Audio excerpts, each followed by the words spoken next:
April মাসে দেশে ২ থেকে ৪টি মৃদু ৩৬ থেকে ৩৭.৯ ডিগ্রি সেলসিয়াস বা মাঝারি ৩৮ থেকে ৩৯.৯ ডিগ্রি সেলসিয়াস এবং ১ থেকে ২টি তীব্র ৪০ থেকে ৪১.৯ ডিগ্রি সেলসিয়াস তাপপ্রবাহ বয়ে যেতে পারে।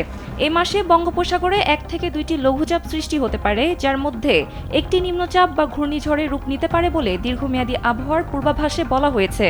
বিভিন্ন মডেল পূর্বাভাস, আবহাওয়া উপাত্ত, ঊর্ধ্বাকাশের আবহাওয়া বিন্যাস, বায়ুমণ্ডলের বিভিন্ন স্তরের বিশ্লেষিত আবহাওয়ার মানচিত্র ও জলবায়ু মডেল বিশ্লেষণ করে এপ্রিল মাসের জন্য এ পূর্বাভাস দিয়েছে আবহাওয়া অফিসের বিশেষজ্ঞ কমিটি।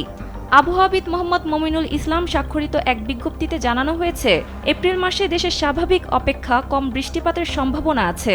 ওয়ালটন আবারও মিলিয়নিয়ার অফারে ওয়ালটন ফ্রিজ কিনে আপনিও হয়ে যেতে পারেন মিলিয়নিয়ার। ৫ থেকে ৭ দিন বজ্র ও শিলাবৃষ্টিসহ হালকা থেকে মাঝারি ধরনের এবং ১ থেকে ৩ দিন তীব্র কালবৈশাখী ঝড় হওয়ার সম্ভাবনা রয়েছে। এ মাসে দিন এবং রাতের তাপমাত্রা স্বাভাবিক অপেক্ষা বেশি থাকতে পারে বলেও আবহাওয়ার পূর্বাভাসে বলা হয়েছে। নদ নদীর অবস্থায় বলা হয়েছে, এপ্রিল মাসে দেশের প্রধান নদ নদীগুলোতে স্বাভাবিক প্রবাহ বিরাজমান থাকতে পারে।